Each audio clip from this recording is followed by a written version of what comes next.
Hello, everybody. So today we'll be continuing my first time watching the X-Files series, Season 3. If you'd like to watch Season 1, click on the card up there in the corner. And if you'd like to watch Season 2, now you can click for Season 2. And of course, both links are in the description. So where we left off in Season 2, Mulder was in some real trouble. He was going to get burned alive inside a train car buried in some rocks in the desert, over a tape that had been collected by his friends, or associates I suppose, containing irrefutable proof of the existence of aliens and the government's knowledge thereof. So, turns out, in episode 1 of Season 3, Mulder has managed to crawl out of the boxcar and is under some rocks. It's kind of a disappointing escape. Houdini would be ashamed. And of course, no one is there to look for him, except the Native Americans, which, real tight operation they're running there. They take him through a healing ritual, and he sees his father in Deep Throat, and it's very 90s. And long story short, he's fine. Meanwhile, Dana is in some hot water at the FBI. They're after her for the same thing, the tape and the printout. So naturally, since she has neither, they take her gun and her badge. The only real reason that I can think of that they did this is for the plot device that comes later, where she has to use the public entrance to the FBI to meet with Skinner, and it's set off by something that turns out to be an implant in the back of her neck, and it's some sort of microchip. There are certainly other ways that they could have found this on her, other methods. At the behest of her sister, she goes off to a hypnotherapist to try to figure out, what happened to her in her abduction experience and try to bring back those repressed memories, and ultimately, she backs out because she spooks herself. And long story short, her sister gets shot. And in the next episode, we find out she dies. I gotta say, these are the worst assassins in history, and it's one of those contrived plot moments where, she called and told her she'd go there, and they switched where they were gonna meet and everything at the last second, and I get it. The sister's gonna die. It doesn't really matter the circumstances, but I didn't care for the circumstances. And the whole metal detector thing seems kind of forced as well, but, they fly all the time. They could just have her go through the metal detector at the airport. They didn't need to go through any of the rigmarole with the FBI, because it ultimately ends up being inconsequential anyway. But the real important piece of information that comes out of this episode is that Mulder's father was involved in some project, and they're trying to track down the other people in this photo. And that sort of becomes the setup for the whole season. Or, at least, the episodes of the season worth watching, because the Monster of the Week episodes in this season in particular were pretty much awful. So, in episode 2 of season 3, they track down this Nazi guy who was connected with the project and should know something about it. And long story short, there's some program to develop an alien-human hybrid, for reasons unknown. So, they go to the facility where the photo was taken, on the tip of where it is from the Nazi dude, and they find records of vaccinations, they find Dana's records there, they find all kinds of stuff, and some sort of small creatures that are only shown in shadows, and ultimately the government swoops in and shuts down their investigation. Hard. With guns. And I know, we can't have all the answers right away, but to be so close. But of course, Skinner turns over the tape, which was their only leverage, on the promise that they will keep the agents safe. And that seems like a miscalculation to me. As he said, it was their only leverage, and I get that they were going to get killed if they didn't turn over the tape, but if you're going to get killed anyway, because there's no reason now that they wouldn't kill you. They don't have to keep their promise. There's no code of honor here. But we also learn that Mulder's sister was taken for some purpose towards this alien-human hybrid project. Skinner ultimately has the tape forcibly taken from him anyway, so I guess that kind of proves my point.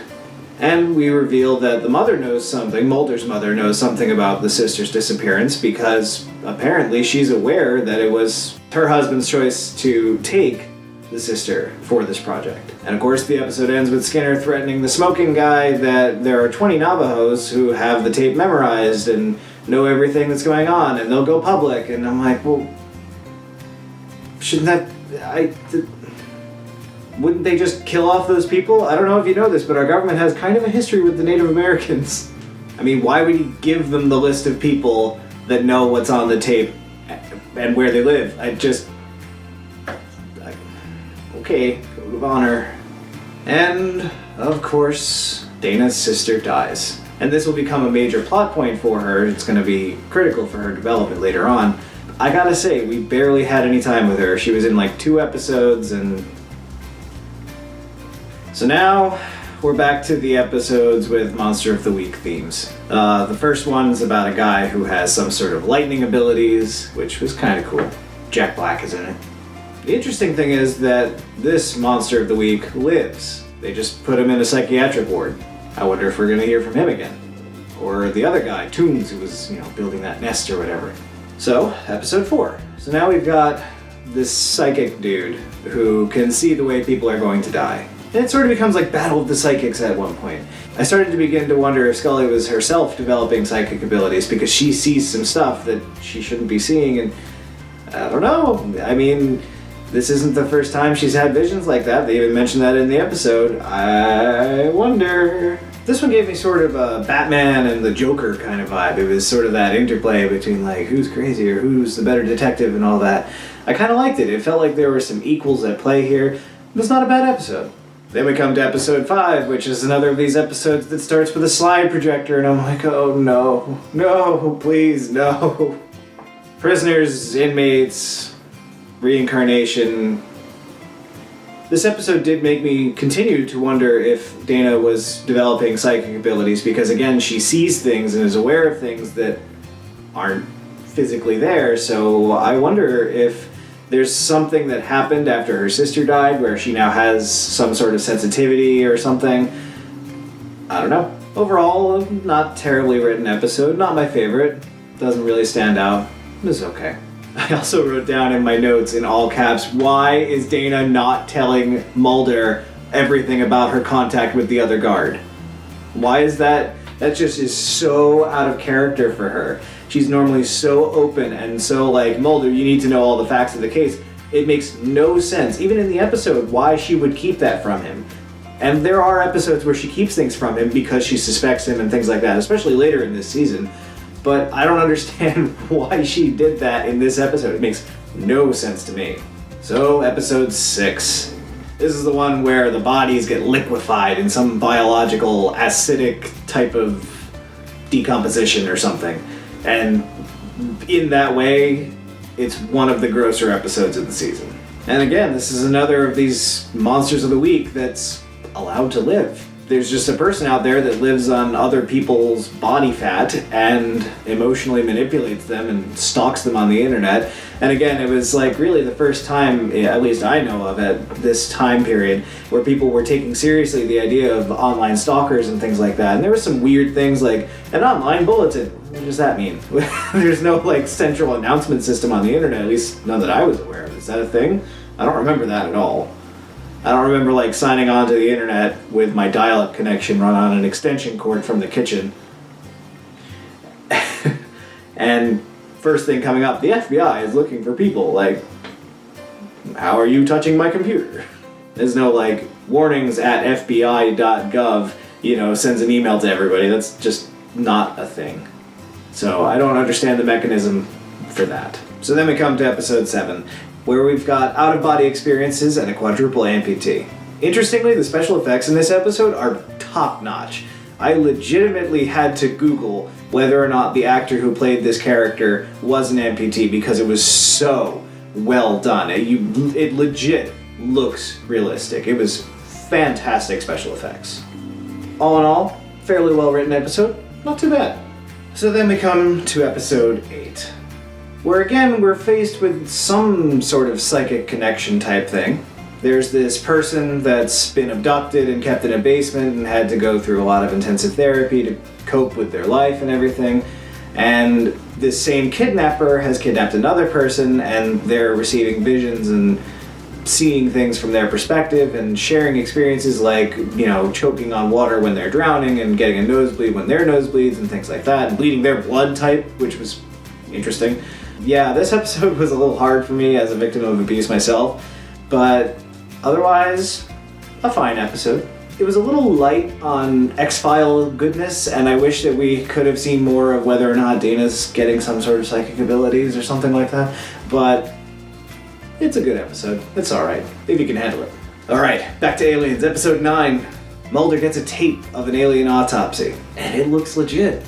And he's looking into it, and there's these Japanese doctors, and then World War II alien-human hybrids, and the whole 9 yards, and I love this episode. This is a great episode, my favorite episode of the season by far. We finally get to see a little more about this implant that Dana pulls out of her neck, and find other victims of similar abductions with similar things. The interesting thing that happens in this episode is that they flip it. They're saying, no, that wasn't aliens, that was humans, it was this big project and it has nothing to do with aliens don't exist, it's just, experiments on people. Mulder breaks into the train, and that's where the episode ends, and of course it's a two-parter, don't worry. Now, as a part 2, this was a little more disappointing than part 1. It happens. Basically, the whole thing is a mind game and a Mulder pointing a gun at somebody the whole time. That's pretty much the episode. They're trying to convince him, no, there's no aliens don't exist, that's not an alien in the back car, don't look behind the curtain.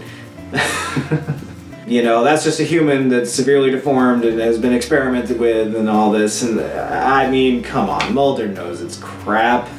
Dana seems convinced, but as usual, they're at odds with each other. The idea is that the government's more than happy to let people believe the alien theory because that's less believable than evil humans, and oh, right, but that's a little extreme, and, Mulder has other evidence. It can't all be just humans and experimental aircraft, and I don't know why Mulder even gives it a second thought. And of course, the informant guy has to choose whether to save Mulder or the alien, and he chooses Mulder. I guess Mulder's more valuable for his purposes?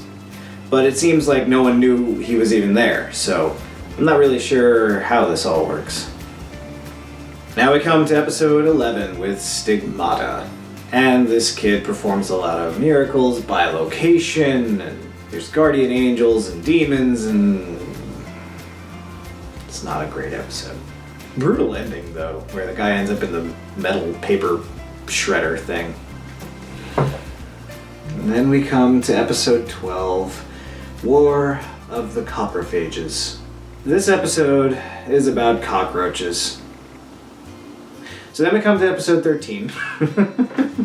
And I guess they're robotic cockroaches made of metal. They kill people. I honestly couldn't tell if this episode was meant to be a comedy. It sort of felt like that because for the large part of it, Dana's out of the episode and talking to Mulder over the phone, and it's actually kind of funny because she's like, well, this could be explained by that, and he's like, yeah, that's probably it, and then it turns out that is it, and then eventually she's like, okay, you're just going crazy, so I'm gonna come there, and she walks into this town that's gone completely nuts for fear of cockroaches. She's just like the normal person in this town full of crazy people, and she's just like, I just want to buy a soda, But something about the way it was shot and paced and written, it feels like a comedy that's sort of horror-ish, and I couldn't really get behind it. Most of it wasn't that funny. I did say I want more comedy, I want a good comedy.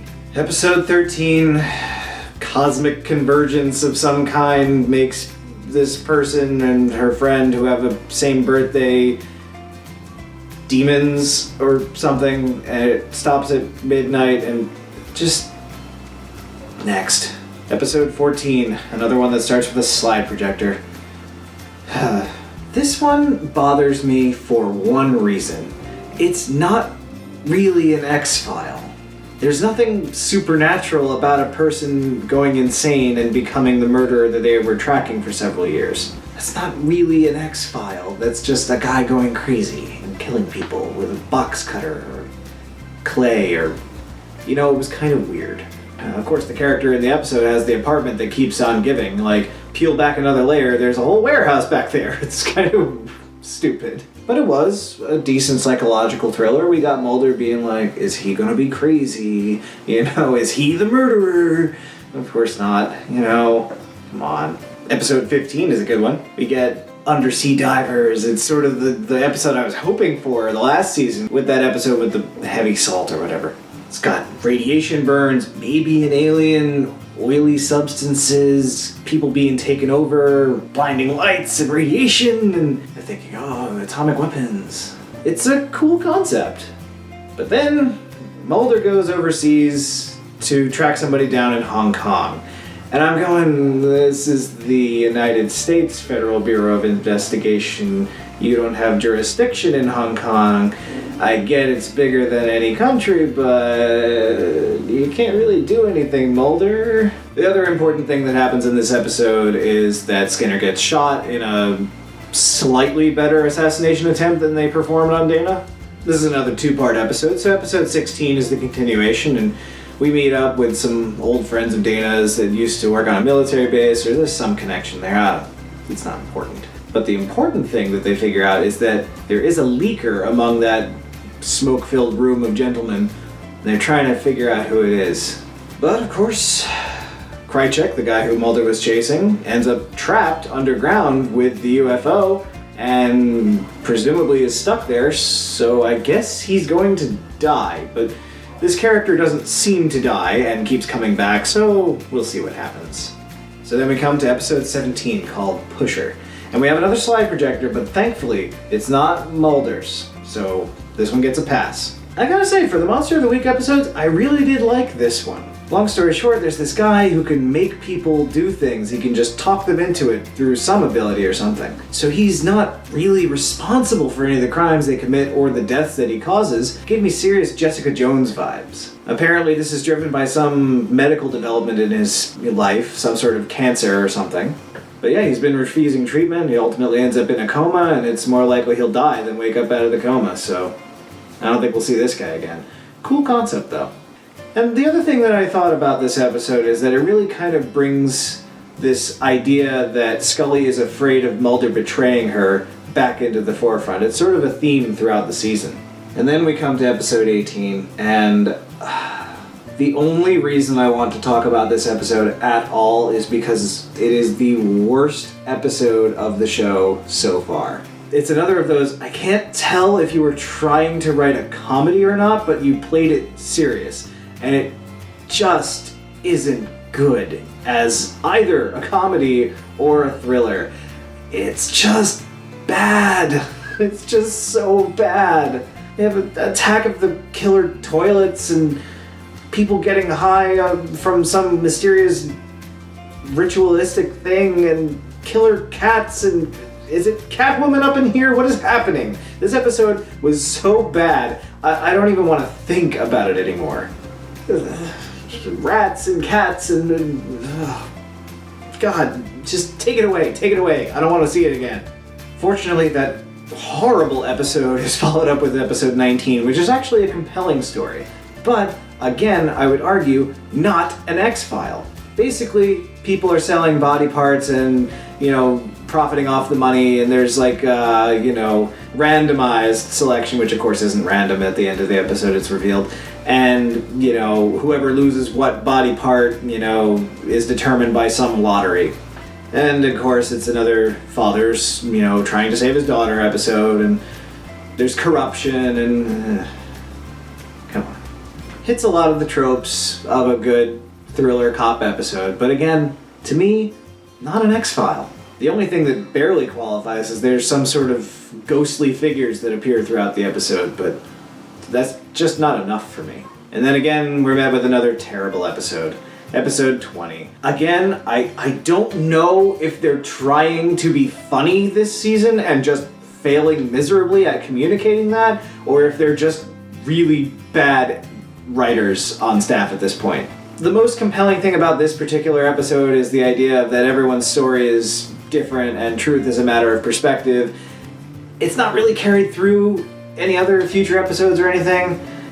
Overall, this is a completely skippable episode that doesn't really add anything. And it would be the worst if it weren't for the attack of the killer toilets, killer cat woman thing that we had 2 episodes prior.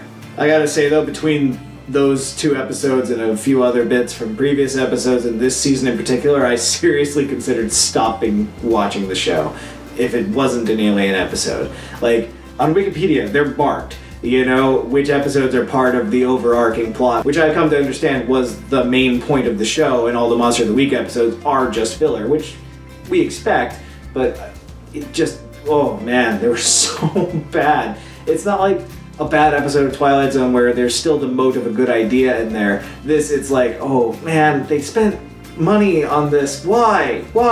They had to make cats look feral. Come on. I'm sorry, it was that bad. I'm still talking about it. I don't want to think about it anymore. So, we have episode 21. And Skinner is divorcing his wife, who has completely existed the whole time, especially when he was in the hospital dying a few episodes prior. But succubus drama doesn't amount to anything. Next. Then we come up on episode 22. And oh joy, we get return characters from War of the Coprophages, the cockroach episode. Here they're licking frogs, and the whole episode's about frogs and like swamp lake monster type things. And it's not bad. It's okay. Of the Monster of the Week episodes, this one's passable. The most important thing that comes out of this episode, however, is Dana's dog dies. Now, this is the dog that Dana picked up in a previous episode with the psychic dude, which, again, I was kind of wondering if they're going to go the psychic route with Scully in this series. And I wondered if the dog might have something to do with it, and, well, I would say not, considering it's very unceremoniously disposed of in this episode. Episode 23, not a bad one. The idea of subliminal messaging in TVs turning people crazy, cool idea, not a bad episode. The biggest gripe I have with it, however, is that it's revealed that Mulder is red-green colorblind, which you can't be in the FBI precisely because of things like a previous episode where Mulder identifies alien blood because it's green and not red. But this is purely a plot device to make him immune to the manipulation that's happening in the TV, because it goes on that red-green wavelength somehow. Ugh. You can't just throw things like that into an episode and have it not impact the continuity of the rest of the show. Come on! But here we see the crescendo of Scully's mistrust of Mulder. She's so attached to him that she's afraid that he's going to betray her. It's a natural fear when you get close to someone. And they've been driving at this throughout the season. It's obvious they're forcing them into some sort of romantic engagement, and that she's been jealous of other women that Mulder's been with throughout that time and things, and you know, scared of losing him, and it all kind of plays into that. I'm not so much in love with it being a relationship-style trust thing. I kind of hope they don't end up together, mostly because they have no chemistry, but I have a feeling they do. And okay, alright. It just doesn't feel natural, especially when it's in such supernatural settings as, like, being subliminally controlled by a TV, you know, stuff like that. So, of course, the last episode of season 24 is another cliffhanger episode, so I can't tell you how it ends. There's this guy with magic healing hand powers, and, you know, long story short, Mulder's mother is involved with the smoking dude, and he goes to their old house and finds one of the killing sticks, and the crazy Russian-looking dude is back. That's one of the shapeshifters from the episode where his sister shows up and all that. Okay, you know, we're going somewhere. And so we end the episode on a standoff. Everybody's got the killing sticks, and there's a shapeshifter or two hanging around, and we don't know what's going on, so we'll find out next season. I gotta say, this season was not my favorite. I guess it would have to go 1, 2, 3 in that order. This one was, man, this was bad. You know, it's such a weird feeling because some of them were so good and some of them were okay, and then there were just some really awful ones that just brought the whole thing down for me. Obviously, I'm going to continue, but I am very tempted to only watch the episodes where it's part of the alien arc. But that's not why we're here. I wouldn't have had that option when I was on TV at the time. So, we'll keep going. And that's all for this video. I hope you all will join me again next week for another interesting video. Until then, stay curious and don't watch some of these really bad episodes, please. Save yourself the time.